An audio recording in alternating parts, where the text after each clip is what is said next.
If I don't have the time or ability to help someone else get what I want, is there something else I can do so I won't worry? Imagine what you want and say to yourself, this or something better. In the next moment, you disappear from the inner earth. You don't have much time to be grateful for the fact that you've been able to access technology capable of delivering you directly to the underground base, because you materialize in a logical but inconvenient place. It is logical because every form of transportation is within walking distance, but it is highly inconvenient because it is also the command center for the entire base. You materialize and find yourself kneeling on the floor next to a waist-high metal railing with glass panels. Disoriented, it takes you a moment to adjust to where you are, but just seconds later you duck down as low as you can, scooting away from the railing, your eyes wide open. You are on a small balcony with nothing but a wooden podium. At the back of the space, a staircase leads down to the main room below.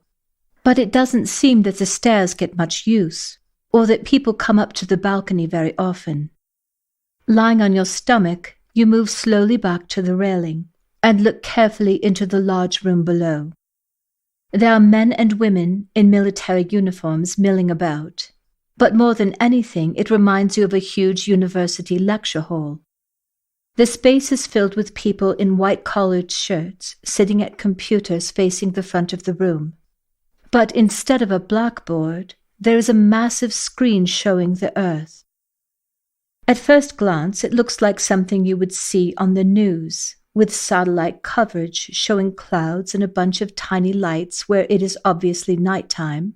But as you look more closely, you realize you're seeing the flat Earth, with the North Pole at the center, just like the cover of your compass. You can't believe your eyes. They know. All these people know the truth. You slide carefully away from the railing. You don't know what to think, let alone what to do or where to go. Nothing the portal had told you was going to help. First of all, there is definitely no one in the command center who wants what you want. And since you have no idea what to do, this or something better isn't an option. So you move toward the back wall until you can stand up without being seen by the people below. Crouching down, you walk cautiously over to the podium, when suddenly a hologram pops out asking for a fingerprint scan and showing the same map you had seen on the wall below. Frantically, you draw away in a complete panic, praying that no alerts have been activated. When no alarms go off, and you feel quite sure no one is coming for you, you contemplate the possibility that the hologram has a map of the facility, or at least something to give you an idea of where you are.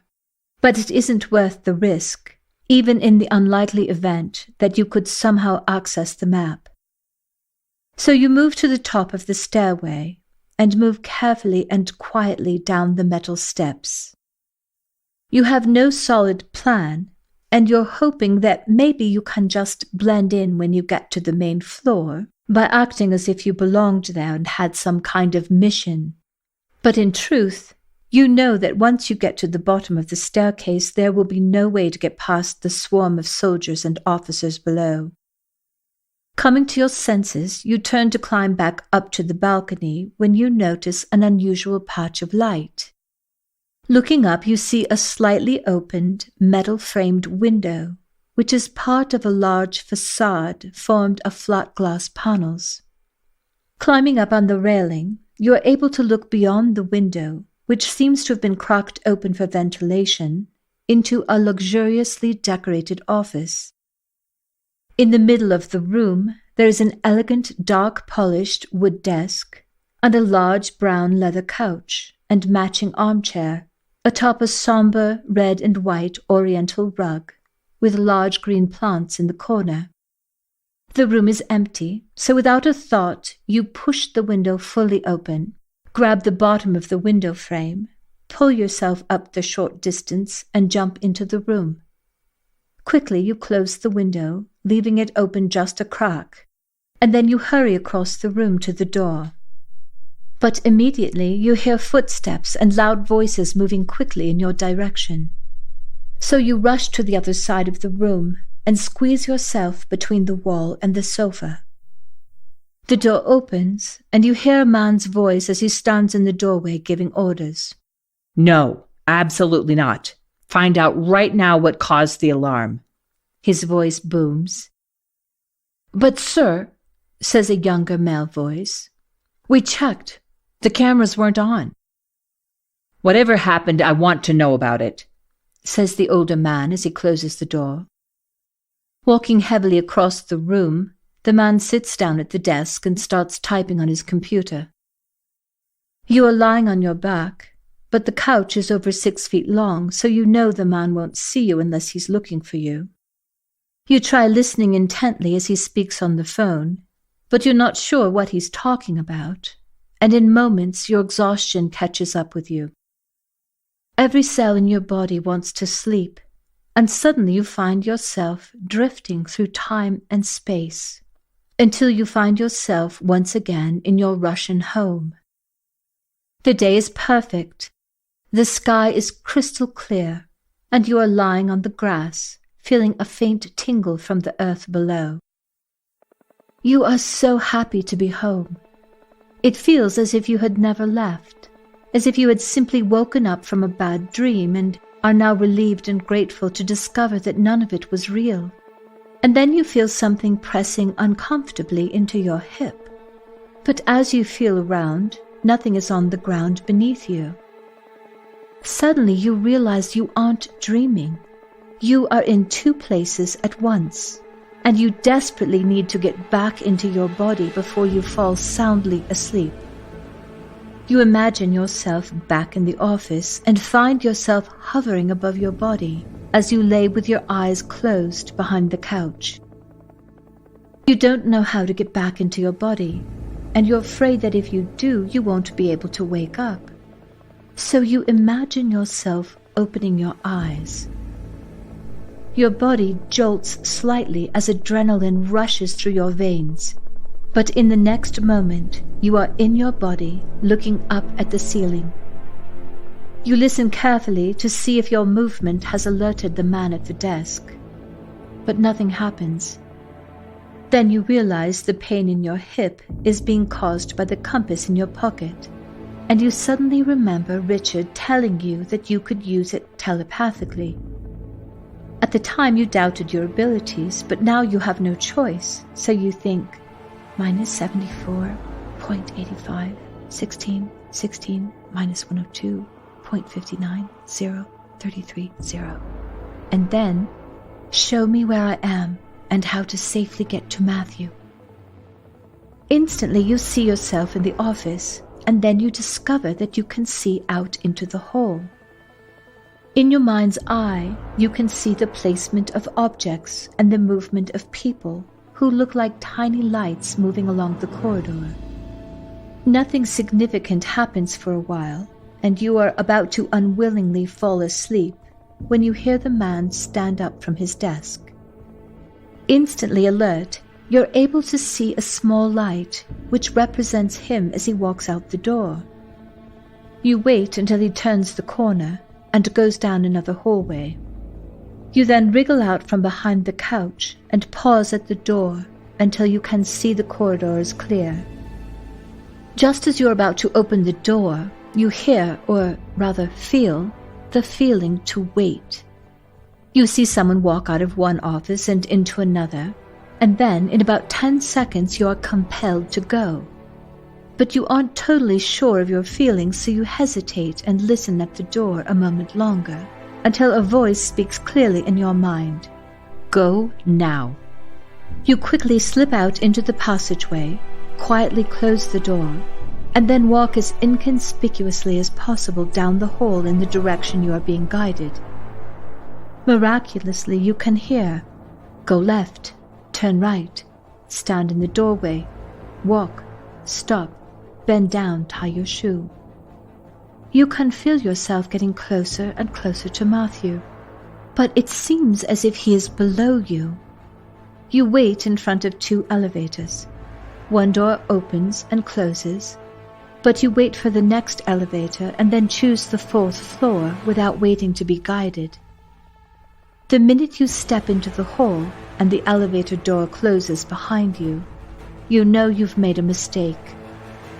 You turn to get back onto the elevator, but before the doors can open, alarms are blaring, and armed soldiers swarm out of every hallway.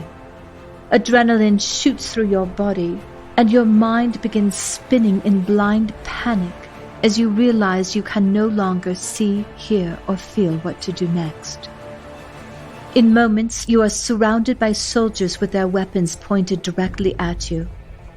Terrified, you put your arms in the air, but you have the presence of mind to telepathically lock your compass by thinking the code.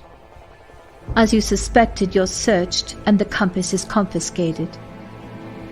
Your heart sinks, but there's nothing you can say or do as you are escorted immediately down the corridor and into a large electric transport vehicle with no doors. As you climb in with a guard right behind you, you see another guard is waiting on the other side of the seat with handcuffs in his lap, forcing you to sit between them. After being cuffed, a dark nylon hood is placed over your head, and your world goes black. The vehicle drives over several different types of ground. At first it feels smooth, then very uneven, the way it felt when your bus drove over a wash, and then really bumpy, as if you were crossing over cattle guards. Once again it is smooth, and the vehicle comes to a stop, and the motor is turned off. But no one moves or gets out as you just sit there, and then you realize you are moving, but you are going down inside an elevator. Down and down you feel yourself dropping, but after a while you have no sense of speed, only that you are going down for what feels like forever before coming to a slow stop. You hear the elevator doors moving open with an oddly familiar ding, as if you were in a hotel and not in some deep underground military outpost. The strong hand of your guard grasps your right arm firmly, guiding you out of the Humvee, then along a cement walkway and ultimately into a large echoing chamber where your handcuffs are removed. Then you hear the solid thudding stride of a guard leaving the chamber and the bang of a heavy door. Shaking, you remove the hood from your head only to find yourself in pitch-black darkness. Like a small animal sensing a nearby predator, you strain to listen for a sound, every muscle tensed, ready to take flight. But there is only ringing in your ears. You try to walk, but instantly feel dizzy and slowly drop to the floor. You crawl cautiously until you come to a wall. For a moment you sit there trying to calm yourself, your heart pounding heavily in your chest, and a feeling of panic rising in you as nausea brings bile up the back of your throat. A voice coming over the loudspeaker causes you to jump. "Strip down," says a man's voice echoing in the expanse of the room. "I will not!" you yell, incensed, your anger quelling the panic you've been feeling. But you can't say anything more. In the dark, you hear the sound of boots marching toward you, and though you try to fight off the hands that reach for you, you can't resist them. Your arms are held as your cargo pants are removed, then your underwear. Your shirt is yanked off in the next moment, and almost before it begins, you are left sitting on the floor in the dark, shivering and completely naked. A mist fills the room, and though you can't see it, you feel an ultraviolet light surrounding you as if you're being sterilized. Then the room lights up with a red glow. The voice says, "Put on the clothes." You see a heavy blue jumpsuit lying on the ground. Shuddering tears of rage and anger well up in you as your body shakes uncontrollably.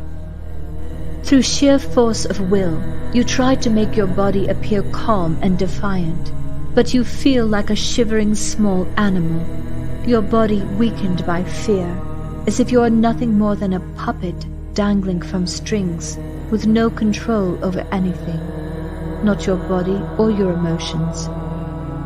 Your breath comes fast and shallow as you grow dizzy and drop to your knees.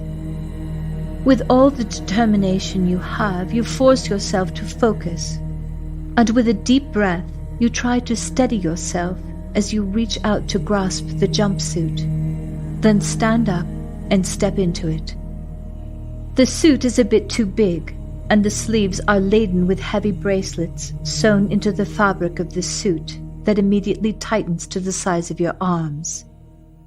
Instantly, a dull sensation comes over you.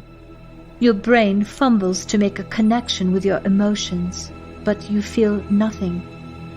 All of your anxiety and fear slip away, leaving you in a grey, lifeless world where nothing matters. And then, as if you have no will of your own, you think maybe this world is better, less complicated, and that it feels good to feel nothing at all. The door to the chamber swings open. 2 spectres stand waiting in the hall, ghostly psychic soldiers.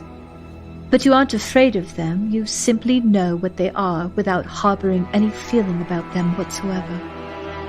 The guards seem more like shadows than human beings, waiting for you in their out-of-body forms.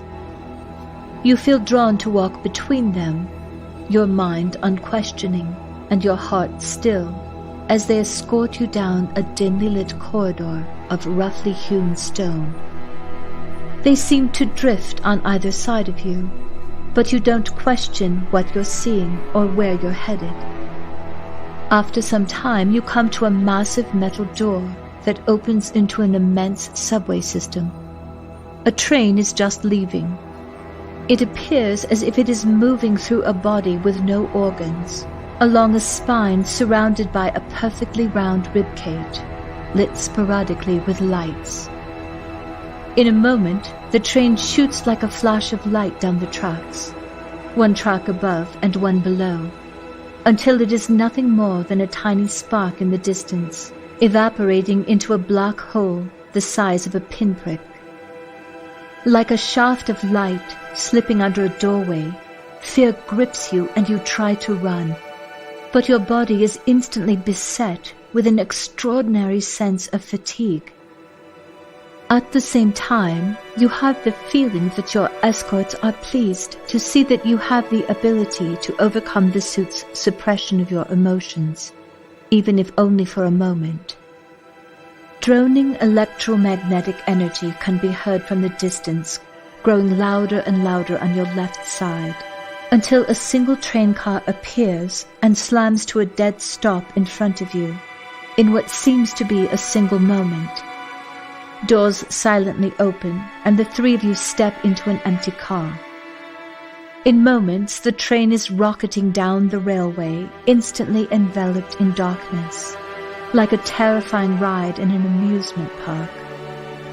You feel yourself swallowed in hiccuping blackness as the interior light of the car flashes off and then briefly on again. Moments later, the train passes into a remote hole high up in the wall and stops in front of a building which you quickly realize is a prison. Yet you feel nothing. It is as if you are marking off the events on a notepad in your mind. Boarded the train, went to prison, walking to my cell.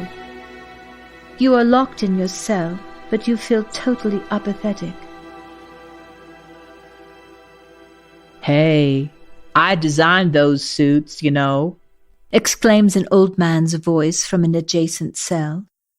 You put your hands on the bars of your cell and peer kitty-corner across the hall, where you see the wild visage of a grey-haired man. Interesting model you're wearing, though, he says thoughtfully, stroking the small growth of stubble on his chin. Yes, they must be afraid of you. That or they really don't want you to escape. High priority. Yep. What do you mean? You ask, your mind fighting back a confusing haze that has you wanting to drift into sleep instead of speaking, thinking, or doing anything at all for that matter. You can still talk and ask questions, no less, the man replies in astonishment. Well, it would seem they made a wise choice. Most people would be a drooling mess by now. Then, noting your puzzled expression, he adds, That is a psychosuppressive, hyper-suggestive outfit meant to strip you of your free will even as it clothes you in 100% cotton lining. Everybody around here wears them. Even I am locked in a fibrous jail of my own construction. But yours is special. It was made for extra strength psychic distortion. You put your head in your hands. It is getting more and more difficult for you to think straight, and now you feel such an urge to fall asleep, you can no longer stay standing. As your knees give way, you slump to the floor in a mental miasma. Your strange world, drifting away to the sound of the old man's voice, chattering blithely onward, as you slip out of his world and into a place somewhere beyond consciousness, where hopefully, you think, you'll be able to finally rest. When you awake, the man is still talking, seemingly unaware that you'd been asleep. You hear his voice before your eyes even open. So I gave him 2 fingers and a twist, and I said, That's sodden right, you go get your own alien doomsday device. I'll have nothing to do with this insane business. Then I stomped out of his office and into the welcoming arms of his guards. Ah, yes. I suppose I could have handled that better, but anyways, that's how I got to be here with, Oh, you're awake, he adds as he sees you open your eyes and look at him. Oh, you groan, looking around dazedly. What time is it? Oh, that's rough, kid. Here, I've got something for you.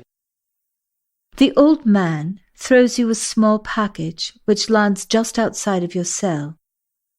Reaching groggily for the object, you half expect something horrible to happen as your arm passes between the metal bars framing your cell. But there is nothing, no electric shock, no alarm, just the eerie silence of the prison as you pull the paper and twine-wrapped package into your cell. It'll help, trust me, he says. Then, musing quietly, almost to himself, he adds, What an odd thing to say, trust me, as if those 2 little words should satisfy your discernment. The only people who need to say trust me are probably people you have no business trusting. Grimacing, you say, You aren't making a very good case for yourself. Aha! But you see, I am the exception, he declares jauntily. Perfectly trustworthy. You open the package and find a small glass bottle padded on the outside with cotton. You remove the lid, unsure of what to expect, only to find it is a horrible-smelling liquid, and your nose rankles at the pungent scent. Immediately you decide to put the lid back on the bottle and throw it out. But an illogical, intuitive feeling somehow makes it past the grey, non-feeling world that you're in. You put the bottle to your lips and drink the bitter, foul-tasting liquid as quickly as possible. Watching you, the man chimes, Oh, by the way, my name's Phil. Before you can say a word, you start coughing. The liquid is having an immediate and startling effect. Your head feels like it's detaching from your body, as if you need to reach up and pull it down to reattach it to your neck. Then suddenly you feel trapped, an emotion you had not felt since putting on the jumpsuit, and your mind is dashing about your cell like a wild bird trapped in a cage, moving up and down, bashing itself against the bars of your cell, trying wildly to get out. But your body remains motionless until bile shoots up the back of your throat, and you vomit until there's nothing left, and you pass out. Your essential self leaves your body, and you fly from your prison cell like a bird set free. Up, up into the sky, and then shooting like a star into the south, until you find yourself drifting down, down, down, deep into the Amazonian rainforest. In your underground prison, you'd lost track of time, but here, in this place, it is late at night, and you find yourself hovering in front of an elderly man with a deeply lined face painted with red circular lines. His brightly colored feathered headdress, countless strands of multicolored beads, and an unusual feathered ornament through the piercing on his face indicate his status as a tribal shaman. He is tending a small fire, brewing a plant spirit potion in a pot hanging above the fire. As if expecting you, he looks up for a moment and motions for you to sit across from him. "You have drunk ayahuasca," he says in a deep voice, crinkling with age as he puffs mapacho, wild jungle tobacco. "We call it the vine of the soul, teacher of the teachers," he adds as he blows the smoke down onto the crown of your head and then into the palms of your hands. "We use this to access higher dimensions and higher knowledge," he says telepathically. "But it is not wise to take this medicine without proper ceremony," he adds as he pours a cup of acrid-smelling thick brown liquid and ceremoniously hands it to you. He then says a lengthy prayer in a language you do not understand, but you feel a tingling vibration move through your body as he speaks. Acknowledging the shaman, feeling that you have somehow known him before and had somehow done this before, you bow your head, and when he finishes the prayer, you reverently take a sip from the cup. It tastes exactly like the tea Phil had given you in prison, the same bitter afterbite that causes your face to scrunch up involuntarily as you swallow. Though your physical body had reacted violently, it is different for your essential self. You can taste the ayahuasca, but it doesn't make you nauseous. And rather than leaving and flying away, you immediately move inside yourself while connecting to everything around you. For a few minutes you sit quietly listening to the sounds of the jungle. A lone owl hoots. Cicadas whir and rustle in the leaves with 1,000 other unseen insects. A bird whistles sharply, and frogs croak in the nearby river. Snakes slither through the leaves on the ground, only inches from where you're sitting. Gradually, a warm buzzing begins gliding smoothly through your veins. Simultaneously, the shaman shakes his shikapa, a rattle made of leaves, and begins singing ancient tribal medicine songs in a language no longer spoken, but full of feeling. The vibration of the song paints pictures in the air and calls down spirits from the plant, animal, bird, and insect kingdoms to guide you through your visions. As the buzzing vibration becomes stronger, you feel as if you've been infused with the spirit of the ayahuasca. Complex patterns spin through your mind as animal and insect silhouettes appear, then blur into unrecognizable shapes, then reappear as tiny snakes in bluish hues darting in and out of your vision. Your in-breath sounds like wind howling through trees in a cold, desolate place. Suddenly everything goes black, and you feel a hard, cold surface beneath your body.